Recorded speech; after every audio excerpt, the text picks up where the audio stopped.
pour quitter en Italie et entrer en France, il y a beaucoup de dangers. Parce que nous sommes arrivés ici, il y avait la neige, il y avait beaucoup de difficultés dans les montagnes.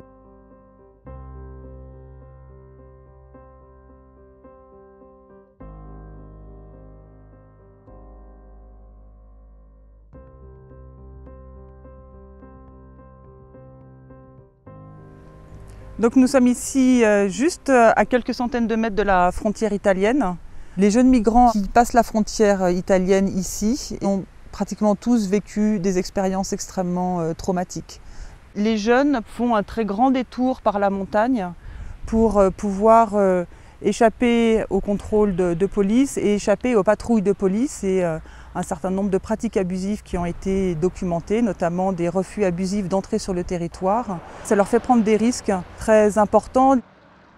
Qu'ils aient 16, 17 ou peut-être 18 ans, ce sont des adolescents qui ont quitté leur pays et on a vraiment ce qu'on peut appeler des syndromes post-traumatiques. Quand ils nous arrivaient tout de suite après le passage, ils se plaignaient souvent de traumatismes, des entorses, des traumatismes physiques, des genoux en très mauvais état. On est parti, on s'est perdu, on ne voyait pas c'était où. Et moi, je suis tombée dans un trou, j'ai eu un problème au pied. Je ne pouvais plus marcher, rien du tout. J'avais déjà, dans 5 minutes, mon pied était déjà enflé.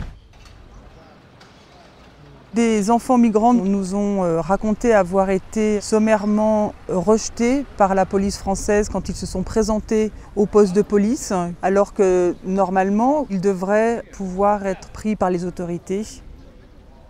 L'arrivée ici en France, c'était pas facile. J'avais une pièce d'identité. Une pièce d'identité, c'est-à-dire c'est biométrique le truc. C'est un truc qu'on ne peut pas falsifier, quoi. Il n'y a rien à faire. Malgré ça, j'ai présenté la police. Comme ils n'étaient pas d'humeur, ils m'ont refoulé. Quand les jeunes arrivent sur le territoire français, ils ne sont pas encore arrivés au bout de leur parcours d'obstacles.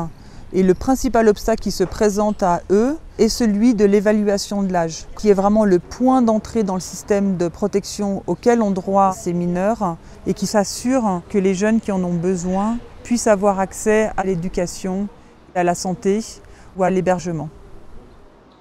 Tu passes devant une personne, c'est à cette personne de décider de ta vie, quoi. Et là, malgré ça, tu racontes toute ta vie et le gars, il te traite de menteur, quoi. Il raconte sa vie, on lui demande de raconter son histoire, de faire état de choses parfois traumatisantes qu'il a pu rencontrer. Et on ne prend pas en compte ces éléments-là. Et on se fait traiter de menteur. L'évaluation, ça a été mal passé. Elle me forçait à dire les trucs. Elle me trouvait comme si j'étais majeure. Et le jour où j'ai vu les papiers, il y a des trucs que j'ai dit, elle n'a pas écrit. Il y a des trucs que je n'ai pas dit, elle a écrit. Les évaluations devraient se dérouler en principe dans un esprit de bienveillance. La loi précise que le doute doit profiter aux mineurs. En l'espèce, le doute est totalement occulté. C'est compliqué, surtout pour les mineurs qui sont abandonnés sans parents. Je suis toute seule, c'est moi qui s'occupe de moi.